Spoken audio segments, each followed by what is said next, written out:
Boa noite a todos, sejam muito bem-vindos à Sociedade Espírita Renovação. Vamos orar. Amado Mestre Jesus, é com muita alegria, Senhor, que aqui estamos essa noite para conhecer um pouco mais a respeito da doutrina espírita. Gostaríamos de agradecer, Mestre, todas as bênçãos que nos têm sido ofertadas através dos anos de nossas vidas.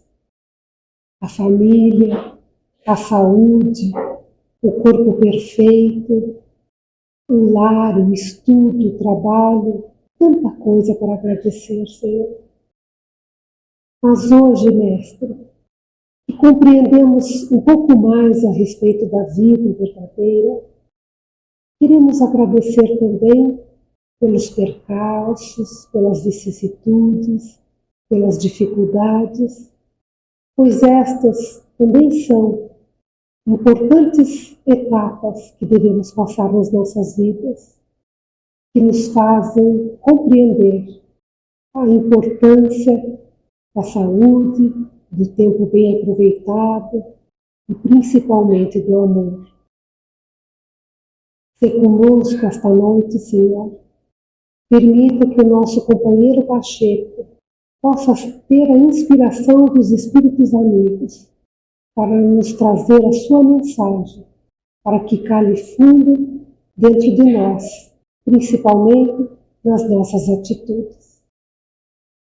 Que assim seja. Hoje quem está com a palavra, o companheiro e grande amigo Pacheco, que roubamos de Niterói para Curitiba, né? E há muitos anos ele está aqui conosco, trabalhador, palestrante, coordena estudos, enfim, aquele companheiro para todos os momentos, para ajudar no passe, para o diálogo fraterno, para palestra, para o estudo, para escutar alguém que precisa de um diálogo fraterno. É o companheiro e amigo de todas as horas. Muito obrigada, meu amigo. A palavra toda sua.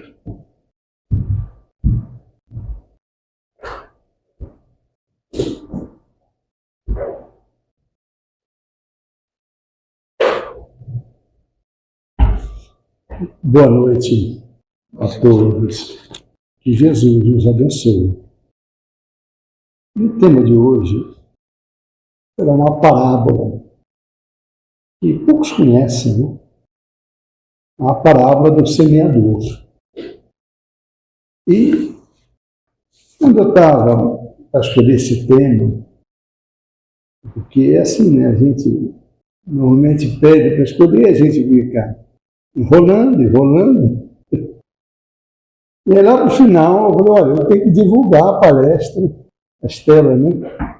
E a gente tem que definir.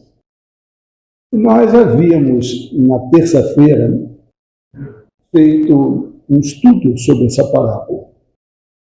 É uma parábola por mais do que conhecida. E eu até conversei isso com a Estela, fizemos aquele estudo, o estudo foi tão bom. Mas, por outro lado, é uma parábola que todo mundo conhece, né? E a Estela falou assim, puxa vida, mas olha quanta coisa a gente abordou, né? Quantos assuntos vieram à tona, à baila, nesse estudo. E por que não?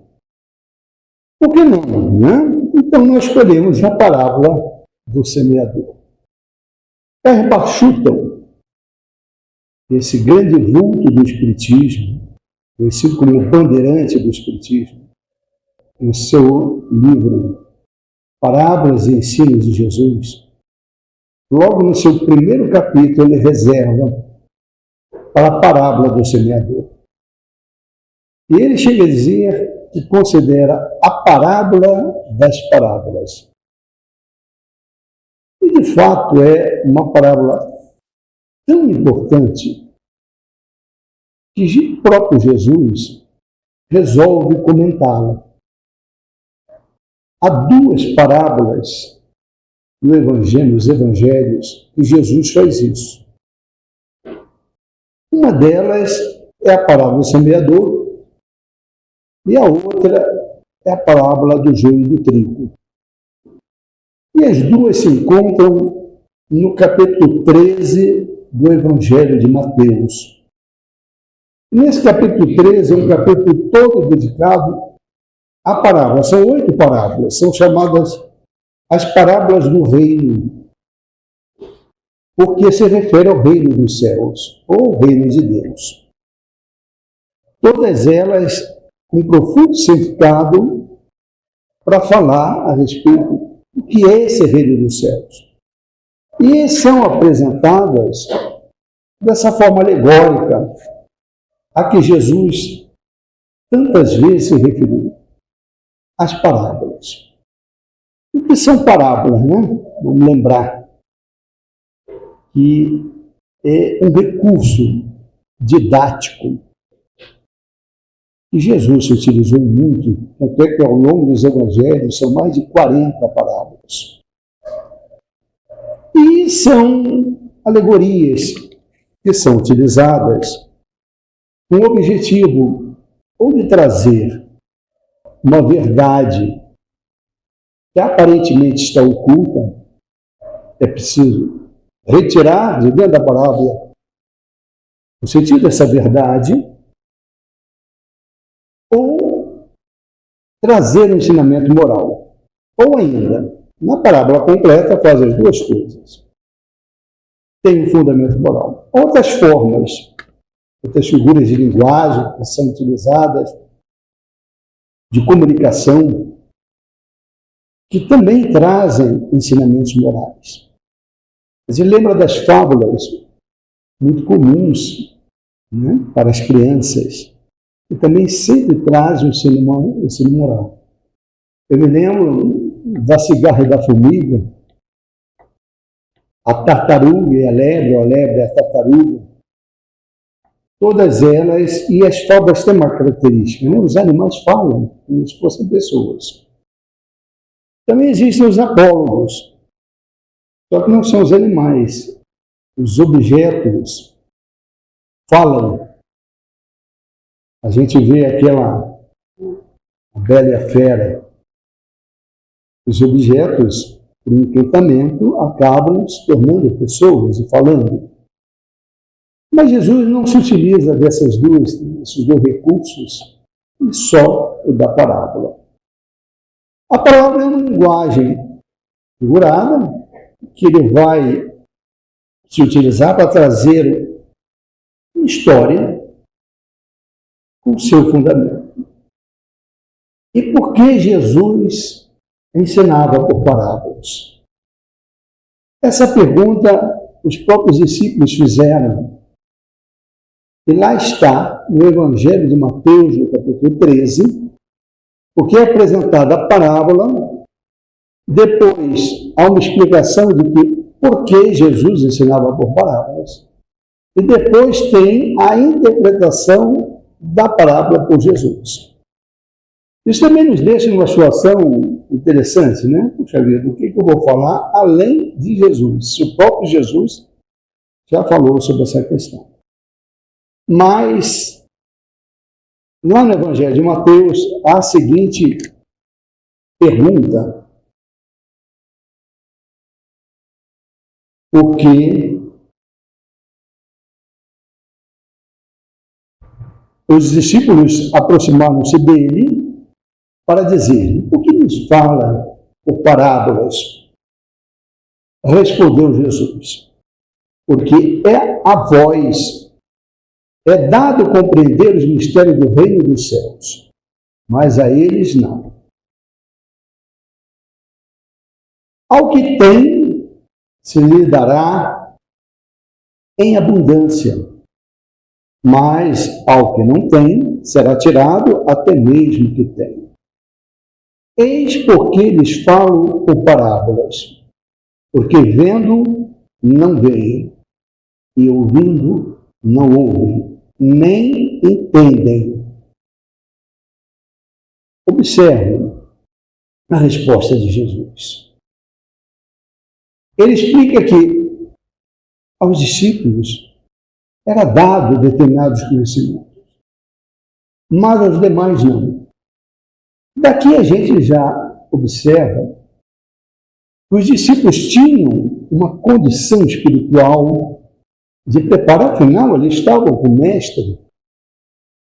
Isso não os torna espíritos perfeitos, mas espíritos receberam um preparo para a missão de acompanhar o Mestre, de serem seus discípulos, aprendendo, e depois apóstolos. Apóstolo é aquele que sai em missão, que tem uma missão de alta relevância. E todos eles testemunharam com a própria vida esses ensinamentos do Cristo, exceto um que acabou se equivocando, foi Judas Iscariotes. Os demais, de uma forma ou de outra, testemunharam, acabando até a sua existência terrena como mártires em geral, na grande maioria.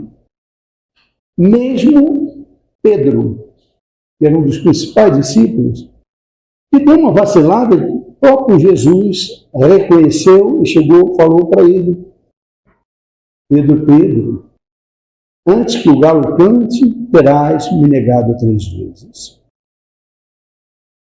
Mas foi o suficiente para que ele, novamente, voltasse ao seu compromisso com o Mestre, chegando a ponto de pedir que o crucificassem de cabeça para baixo, que não era digno de uma crucificação sobre o Cristo.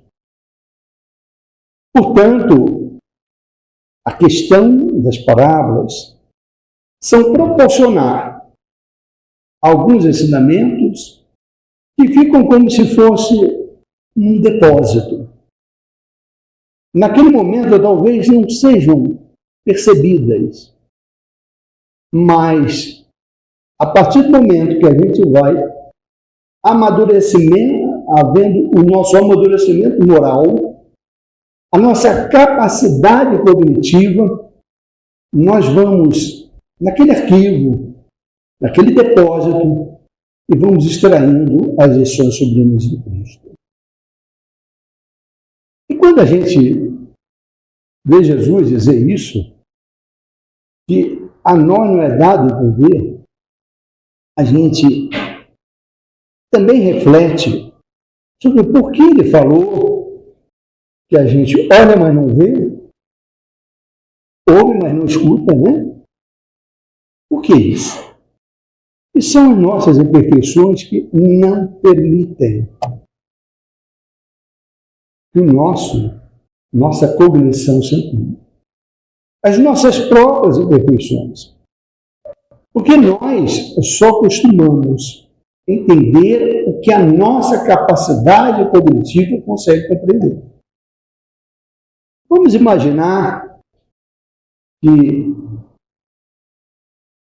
ser humano na selva, chamado de um selvagem, que nunca tenha visto um avião.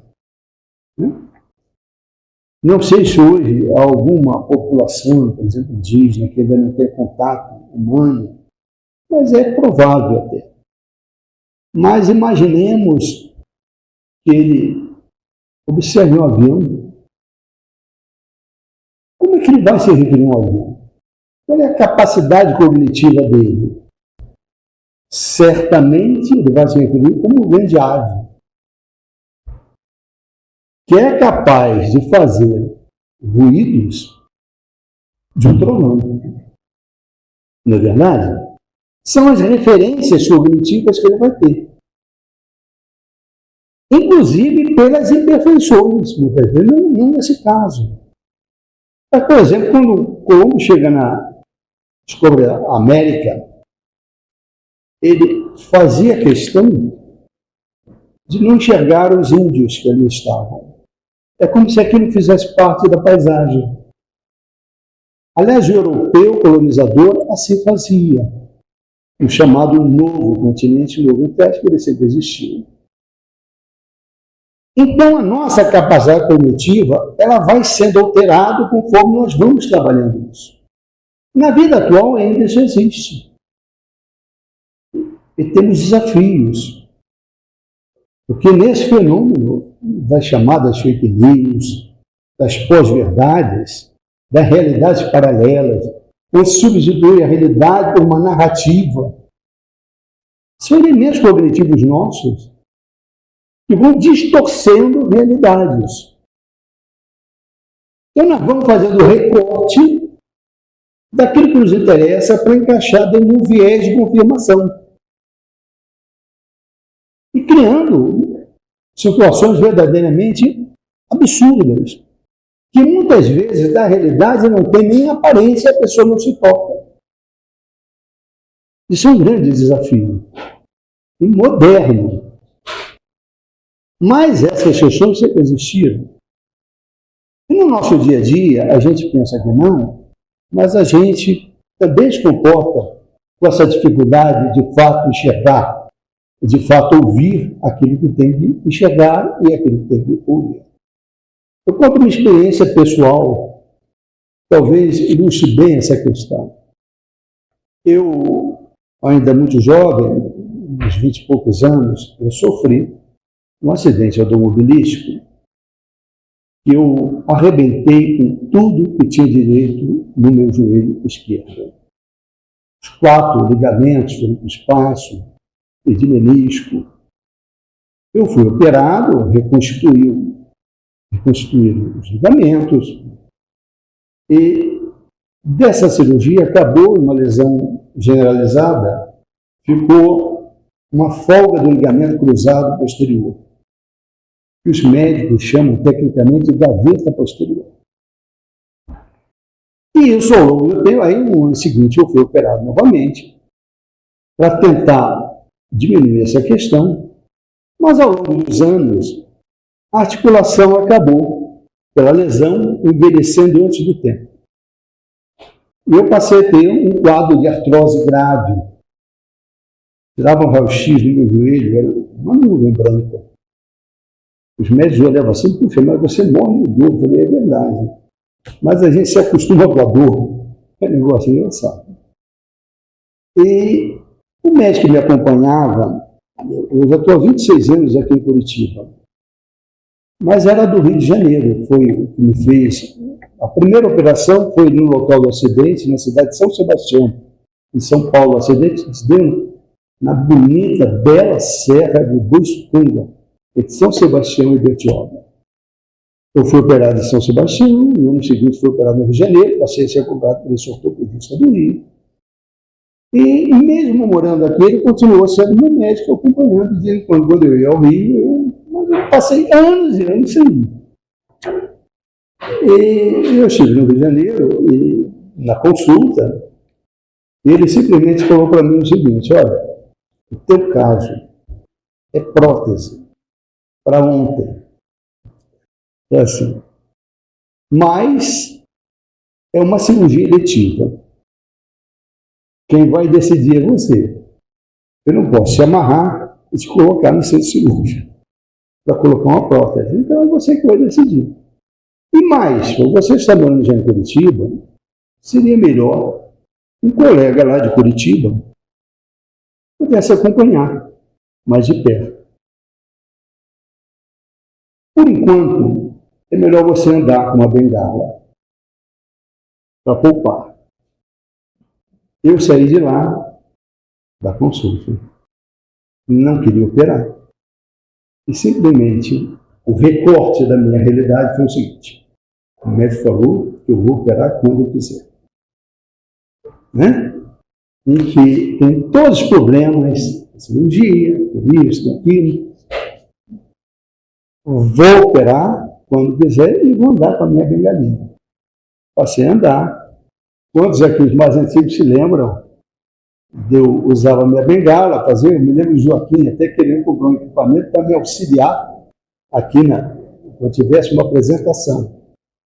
E eu, anos e anos, enrolando e recortando essa realidade. Imagina, o diálogo, eu estava lá, eu estudei tudo, mas o recorte da realidade, uma falsa realidade, eu criei para mim. Mas como a natureza é sábia, chegou um momento que eu fiz uma viagem muito gostosa com a família, fomos para Disney, olha que bonito, Mickey, Pateta. Eu alugava lá aquelas cadeiras elétricas para passear nos parques. E aí eu chego aqui em Curitiba, depois de uma viagem dessas, de ter castigado o joelhinho, eu fui fazer compra, lembra?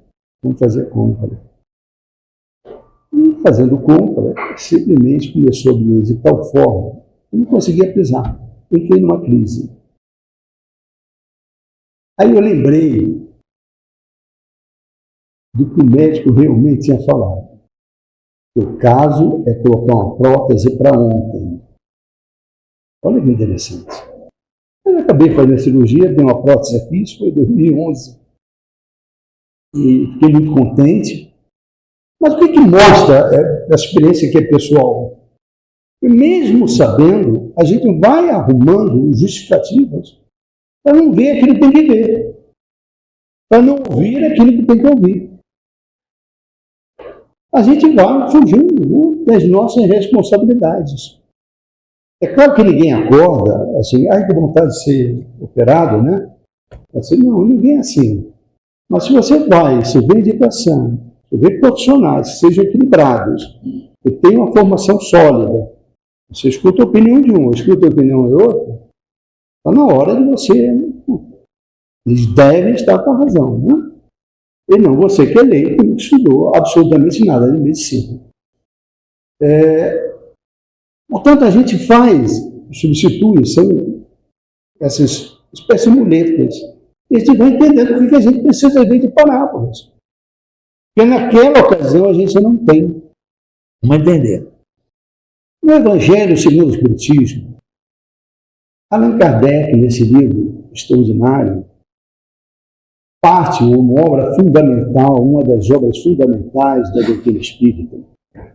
Lá no capítulo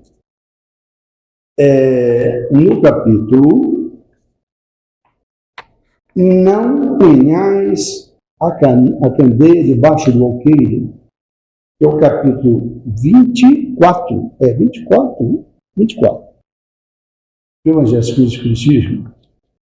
Allan Kardec vai tratar dessa questão, dessa dificuldade de conhecimento e onde entram as parábolas.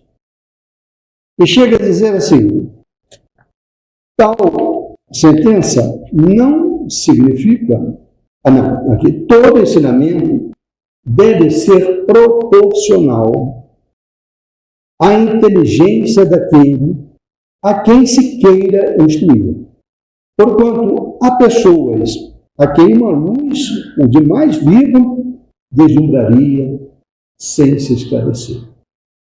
Quer dizer, todo ensinamento, conhecimento, deve ser ministrado como um remédio, na dose certa. Porque o remédio na dose errada pode curar ou pode matar, né? Se for a dose errada. Então, no caso dos conhecimentos e da caridade, não é que a gente vai colocar a candeia debaixo do alqueire. É que ela será acessível a partir do que a gente vai entendendo e exercitando a nossa capacidade cognitiva. Exercitando de verdade, com vontade. Não dizendo assim, eu não quero saber, eu estou bem, eu não quero adquirir conhecimento nenhum, isso não me serve. Não, é ter a humildade para aprender e a vontade de aprender. E é muito interessante que Allan Kardec aborda o seguinte, puxa vida, mas se aquelas parábolas não são compreendidas naquele momento, para que elas servem? Naquele momento não servem. Então ele assim escreve. Perguntas. Que proveito podia o povo tirar dessa multidão de palavras cujo sentido lhe reservava impenetrável? É de notar-se que Jesus somente se exprimiu por parábolas sobre as partes, de certo modo, abstratas da sua doutrina. E é verdade. O cerne da sua doutrina, a lei do amor, ele era direto. Mas, tendo feito a caridade para com o próximo e da humildade condições básicas de salvação, tudo o que disse a esse respeito é inteiramente claro. Quando ele manda amar os inimigos, é amar os inimigos. O impacto é muito grande. E não é apenas aos amigos, aqueles que a gente gosta, ele chega a dizer, não, os inimigos devem ser incluídos. Ele é direto. Então observe a excelência do ensinamento do Cristo. Como é que a gente vai observar? Então vamos propriamente na parábola tão conhecida, né? Lá no Evangelho de Mateus, capítulo 13, ele começa assim. Naquele dia, saiu Jesus e sentou-se à beira do lago. O lago é o chamado Mar da Galileia, Mar Genezaré,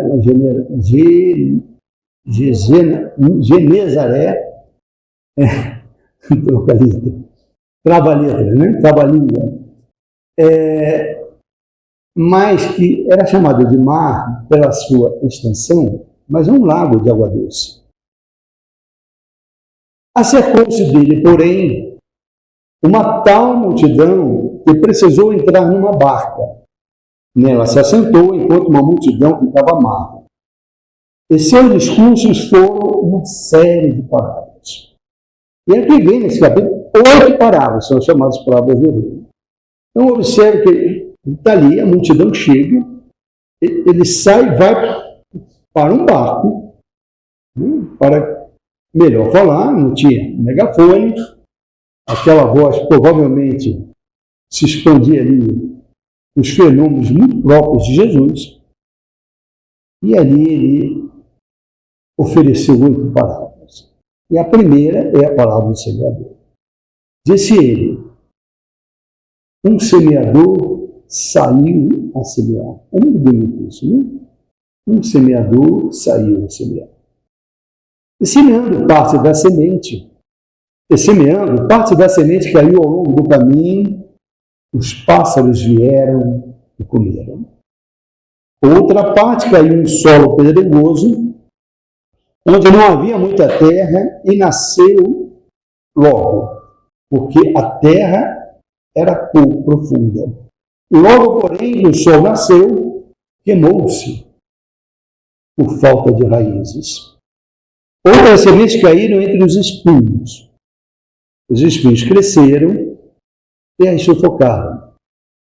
Outras, enfim, caíram em boa terra, deram fruto 100 por 1, 60 por 1, 30 por 1. E depois termina, aquele que tem ouvidos, ouça aquilo que ele começou antes. Quem tem ouvidos, que ouça. Então, a parábola tem a ver com questões da lavoura, que era muito comum na época, né?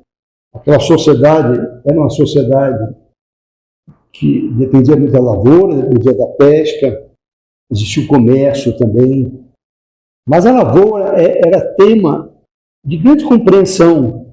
Ele estava muito vivo naquele povo. E quando a gente vê que a gente vai semear, não precisa ser nenhum agrônomo, nem nada, para a gente saber que a gente precisa de quê? Da semente. Quem vai plantar, a gente precisa do solo, as condições do solo, as condições do ambiente. A gente tem que preparar o solo, né? O arado que se fala, plantar, esperar, né? Que aquilo vá nascer, que produza frutos, e depois a gente vai fazer a colheita. Olha quantas etapas, né? Repare que essa parábola, somente numa das situações, foram produzidos os frutos. Nas demais, não. Uma caiu ao caminho. As águas vieram e pegaram. A outra caiu no solo, era pouco profundo, não criaram raízes, o sol veio, matou. A outra caiu nos espinhos, os espinhos foram lá, sufocaram, matou. Não teve fruto. E somente o caso daqueles que conseguiram dar fruto. Já essa situação. Cada elemento desse, a gente tem um significado. Vamos observar como o próprio Jesus explicou essa parábola. Ele explicou a partir do versículo 18 do capítulo 13 de Mateus. Ouve, pois, o sentido da parábola do semeador. Quando o homem ouve a palavra do reino e não a entende, o maligno vem e arranca o que foi semeado no seu coração. Este é aquele que recebeu a semente, aquele que recebeu a semente à beira do caminho. O solo pedregoso em que ela caiu é aquele que acolhe com alegria a palavra ouvida, mas não tem raízes. É inconstante. Sobrevindo uma tribulação ou uma perseguição por causa da palavra, logo encontra uma ocasião de queda. Isso não produz frutos. O terreno que recebeu a semente entre os espinhos representa aquele que ouviu bem a palavra, mas nele os cuidados do mundo e a sedução das riquezas a sufocam e tornam infrutífera. A terra boa, semeada, é aquele que ouve a palavra e a compreende. E produz fruto 100 por 1, 60 por 1, 30 por 1. Essa é a explicação de Jesus. Então vamos lá. Nós podemos até ampliar ainda isso, né? Apesar de Jesus ter. Jesus aqui nos oferece uma reflexão de que nós somos esse solo, né?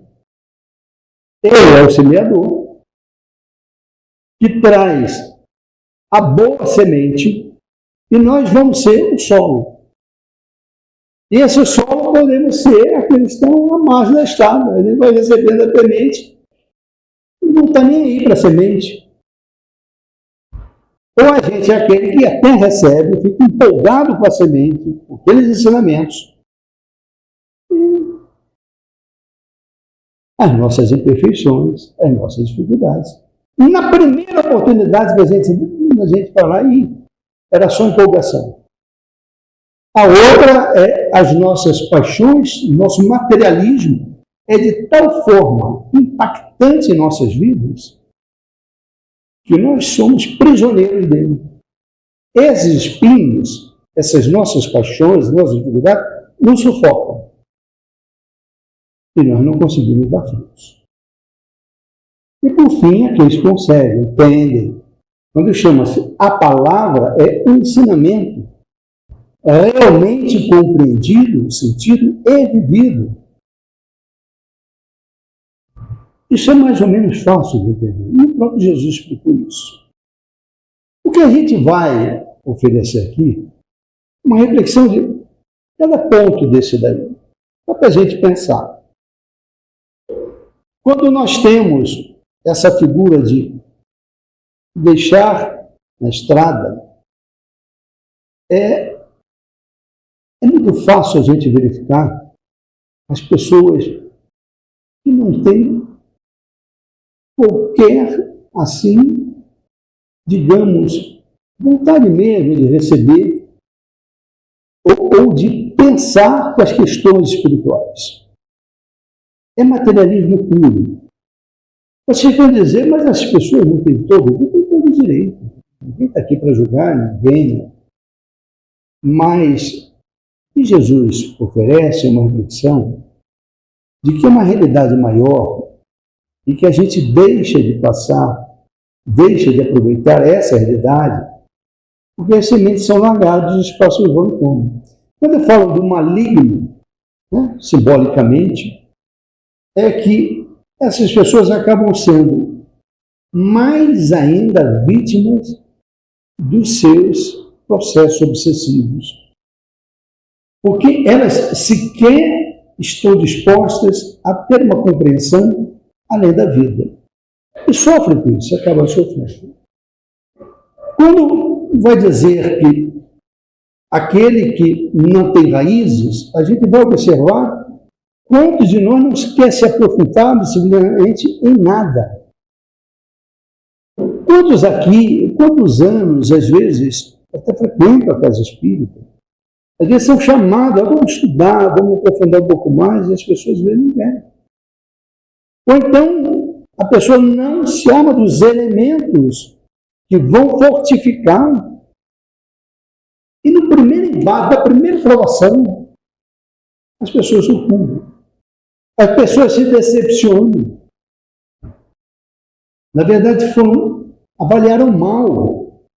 Na verdade, não compreenderam, por exemplo, a doutrina. E às vezes, estão em busca de um Messias, de um grande orador, de um grande médium. Né? Aí alguém vai e tropeça. Ah, tá bem, eu não sou mais espírita. Eu não sou mais cristão. Porque é raso. Não aprofundou essas questões. Agora há pouco falando também de fake news, né? O que são fake news, senão aquilo não é aprofundado. Basta aprofundar que às vezes a gente derruba. E as pessoas ficam na superficialidade. Ainda mais hoje, com redes sociais é muito fácil ficar na superficialidade. Naquilo que pouco interessa de fato ao espírito. E quando a gente fala isso, não é para apontar o dedo para alguém, serve para a gente. Porque nós não somos perfeitos. Em várias ocasiões, a gente se observa em situações assim, e julgando sem ter conhecimento prévio, e não se inteirando do assunto, e não tendo a humildade de dizer, isso eu não sei, eu preciso estudar, eu preciso compreender melhor, eu preciso refletir melhor. Quando a gente vai observar a questão dos espinhos, quantas imperfeições nós carregamos, quanto de orgulho e egoísmo, verdadeiros espinhos, aqui os espíritos dizem que a origem de todos os males, o Espírito Santo Agostinho, numa passagem memorável que eu sempre gosto de citar, que é Ingratidão de Filhos e Laços de Família, no capítulo 14 do Evangelho segundo o Espiritismo, ele chega a dizer claramente que o egoísmo e o orgulho é a origem de todos os males. Quanto de nós a gente produz de espinhos para a nossa própria existência, observando que todo o mal que nós produzimos voltamos para a lei do retorno. Não são os espinhos externos que vão nos derrubar. São os nossos espinhos internos que vão dificultar o nosso caminho. A partir do momento que o próprio Allan Kardec fala que o verdadeiro espírita busca a sua transformação moral, empreender todos os esforços que puder para eliminar esses vícios, é com esse objetivo, que a gente possa produzir os melhores frutos. E quando a gente compreende, que a gente está no último, a gente vê os frutos. E os frutos são frutos e mais frutos. E reparem que ele diz que 1 por 100, 1 por 60, 1 por 30. E mesmo essa capacidade mais evolutiva vai depender de cada um. O ideal seria quando a gente tiver a condição de fazer 1 por 100. Mas se não for que seja 1 por 60, 1 por 30, não pode empatar 1 por 1. Mas se tivermos já 1 por 2, eu fico pensando, né? Já estamos no lucro. Mas com a meta, né? de conseguir mais. Também essa parábola nos convida a uma reflexão um pouco diferente. A não ser Jesus o semeador, sermos nós aqueles que semeiam. Sermos nós que oferecemos as nossas sementes. Daí cabe uma reflexão também. Que tipo de sementes nós temos a oferecer? Primeiro, se estamos dispostos a semear alguma coisa. Ou estamos como aqueles que passam apenas na estrada e não vão conseguir semear nada. Se nós estamos semeando e o que temos semeado. Há um ditado popular que diz: quem semeia vento, colhe tempestade.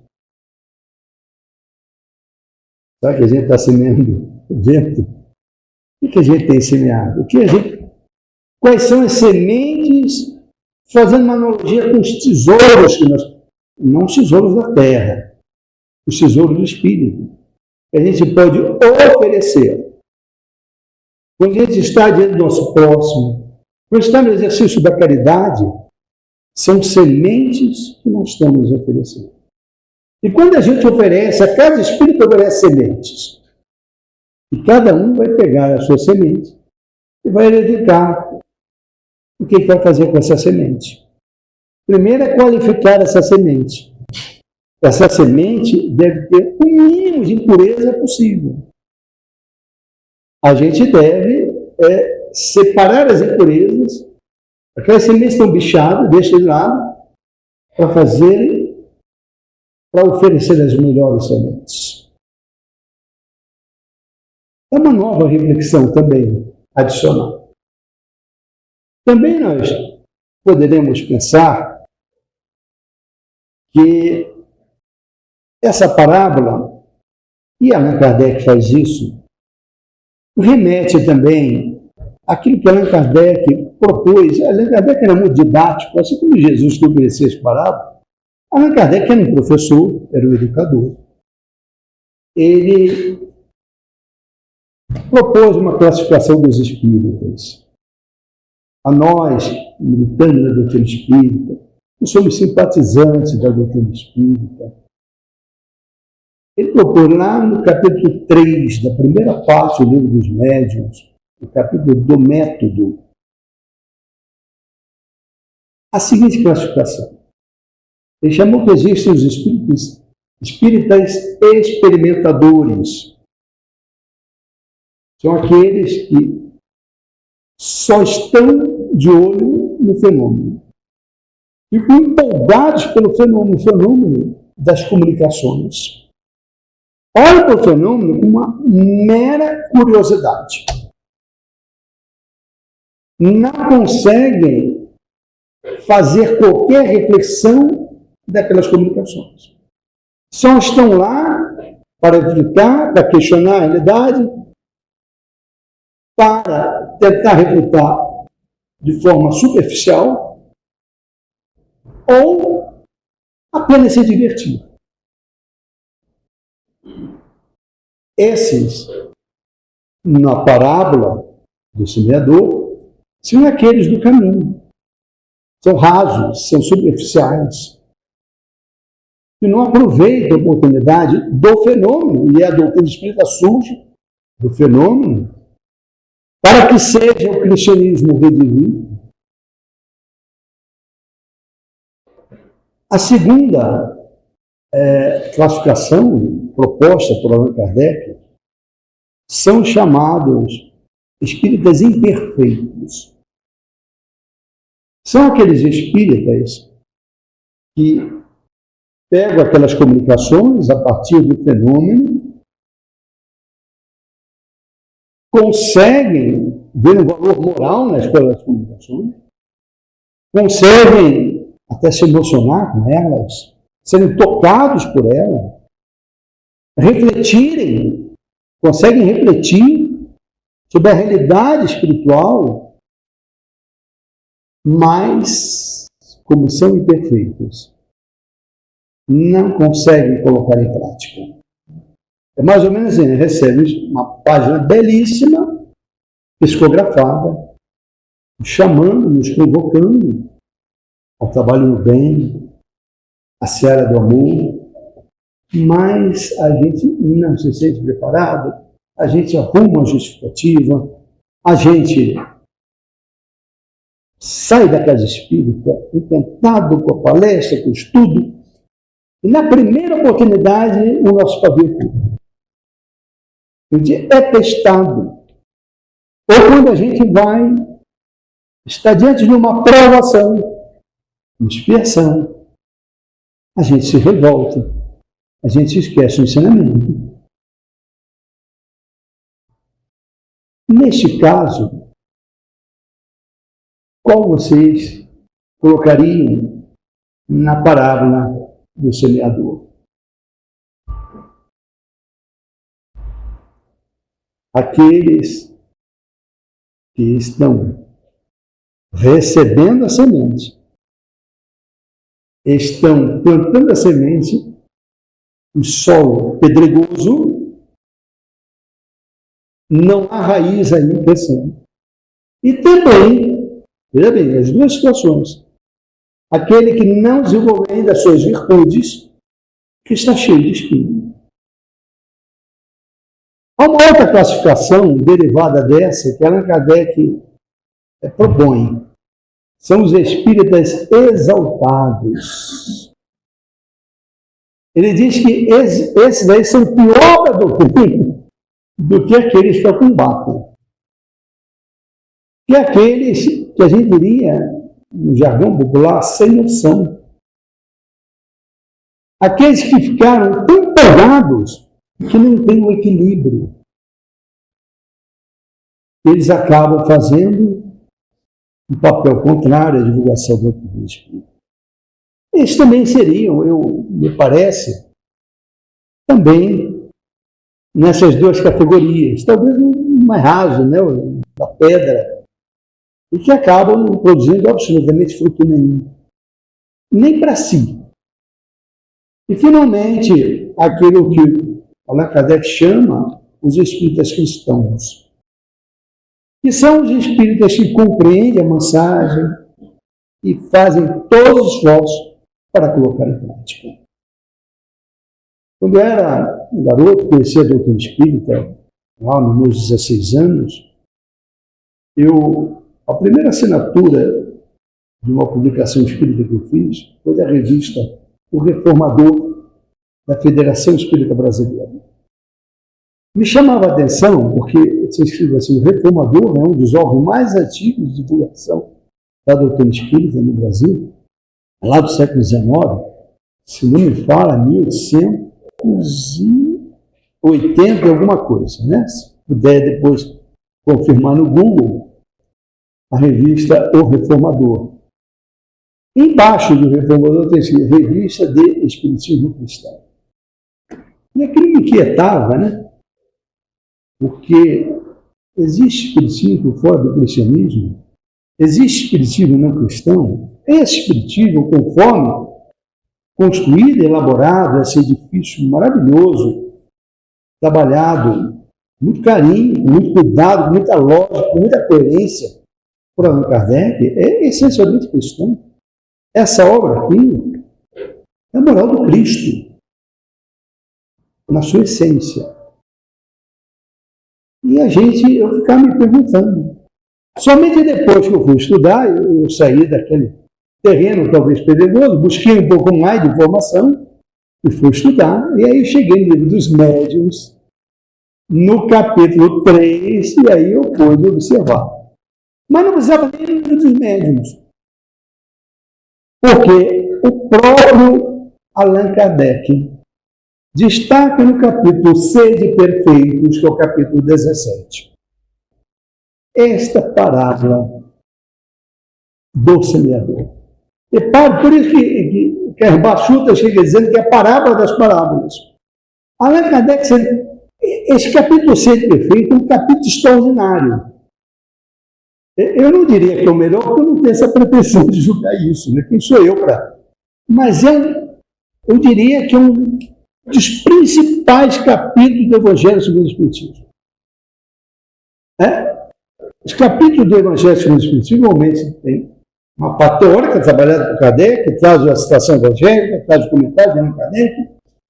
Na parte final do capítulo, costuma ter instrução dos Espíritos. São várias mensagens que têm a ver com o capítulo, que Kardec seleciona e coloca. Esse capítulo, ele tem poucas mensagens. Ele não tem tantas mensagens, não é um capítulo tão grande. Mas as mensagens são de uma qualidade que toca diretamente aos nossos deveres. Tanto é que, aqui, quando nós temos, logo depois da parábola do semeador, vem uma mensagem chamada O Dever, do Espírito Lázaro. Quando ele vai dizer que o dever é o mais belo laurel da razão. É aquilo que nos impulsiona. O dever é aquilo que é bem assimilado. Ele é assimilado pela nossa maturidade espiritual e a maturidade do nosso senso moral. O Espírito Lázaro, vamos lembrar, que aquele Espírito tão querido de Jesus, daquela família de Betânia, irmão de Maria e de Marta. Quantos ensinamentos foram proporcionados por esse Espírito? E logo depois vem o dever. Logo depois. Então, observa, a gente tenta se situar naquela condição daquele que realmente vai produzir frutos. E depois é chamado logo ao dever. Olha que belo, que imagem extraordinária. Depois vai falar da virtude. A virtude. Que é aquilo que nós devemos cultivar como verdadeira semente para eliminar os nossos espinhos, que são os vícios, são nossas paixões. E vem falando depois dos superiores, inferiores, essa nossa dificuldade que às vezes a gente se coloca numa posição e na outra, nessa espécie de bipolaridade que a gente tem nas relações complexas do ser. E assim vai por diante. Portanto, o que nós trazemos para essa reflexão é que a gente atente mais para essa parábola extraordinária, como diz Pierre Bachuto, a parábola das parábolas. Que a gente seja uma verdadeira terra fértil para a mensagem cristã. E que a gente olhe com olhos de ver, escute com nossos ouvidos para melhor captar a mensagem e colocar em prática para sermos o solo fértil. Nesse ponto, há uma mensagem significativa no livro Cintilação das Estrelas, do Espírito Camilo, pela psicografia de José Raul Teixeira. É uma página chamada Teus Olhos. E que eu, nessa parte final, eu vou passar alguns trechos para a gente faça a reflexão. Como é que tem sido esses olhos, já que Jesus nos chamou a atenção para isso?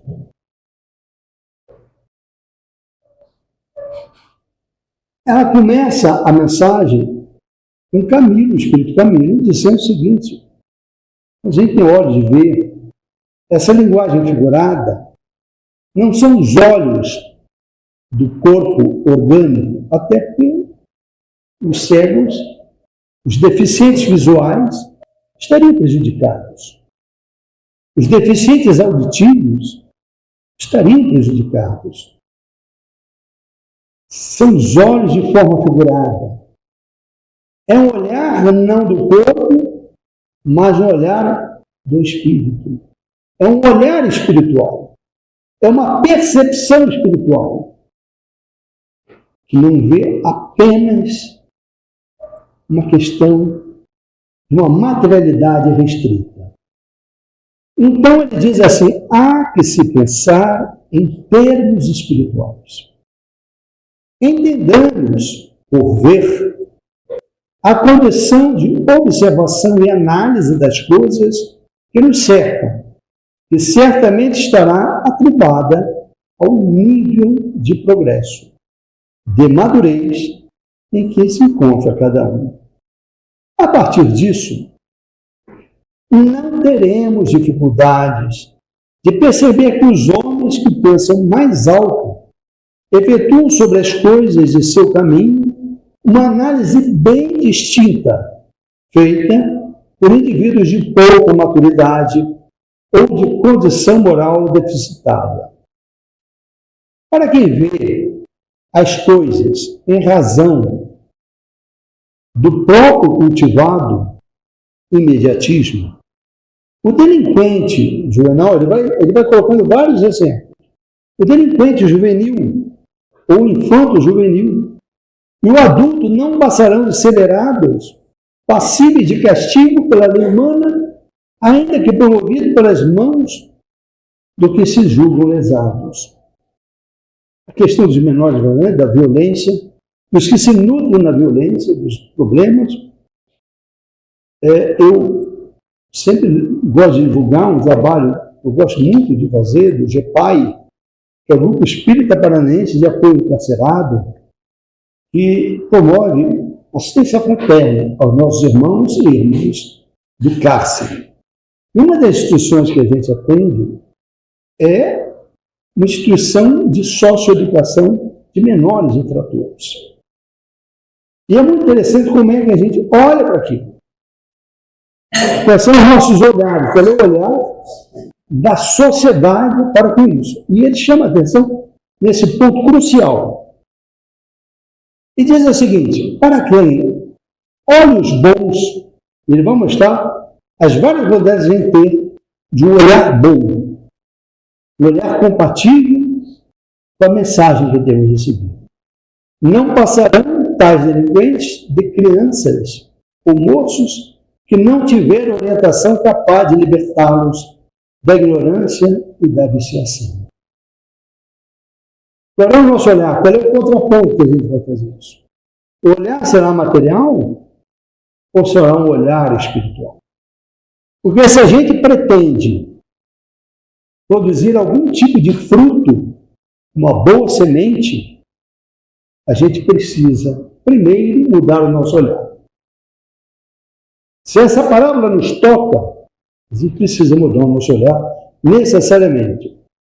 Sem que desejemos aplaudir o erro, agasalhar o descompasso moral, todos estes não passam de irmãos carentes de todos os matizes, precisando de educação e amparo, orientação e trabalho enobrecido para que possam renovar. É alguém que a gente precisa disputar para que possa também produzir frutos. Lá no final diz assim: contudo, para os que têm olhos bons, são todos nós, todos aqueles que têm as dificuldades, as suas carências, são irmãos de luta terrestre, que não suportaram os próprios conflitos, desejaram fugir de si mesmos, ou experimentam novas sensações, havendo sucumbido ante os impérios das dificuldades humanas, das dependências, das viciações. Como vemos, todo e qualquer episódio ocorrido nas lides do mundo, fatos e pessoas serão interpretados por muitas criaturas que estarão atidas a determinados ângulos de visão, que lhes fará perceber tudo à sua volta por essa focalização. Umas condenam, outras auxiliam e cooperam. O que é o verdadeiro passo para uma caridade verdadeira, para dar a mão, para levantar, e não apenas para criticar. A partir dessa atuação dedicada ao desenvolvimento da boa visão ou dos bons olhos, os indivíduos alcançarão gradualmente o estágio de progresso. E com isso, estarão produzindo os melhores frutos ao que o Cristo nos ofereceu com a sua semente divina. Pensemos nossa reflexão nessa parábola extraordinária, como tantas outras. Obrigado e Jesus nos abençoe.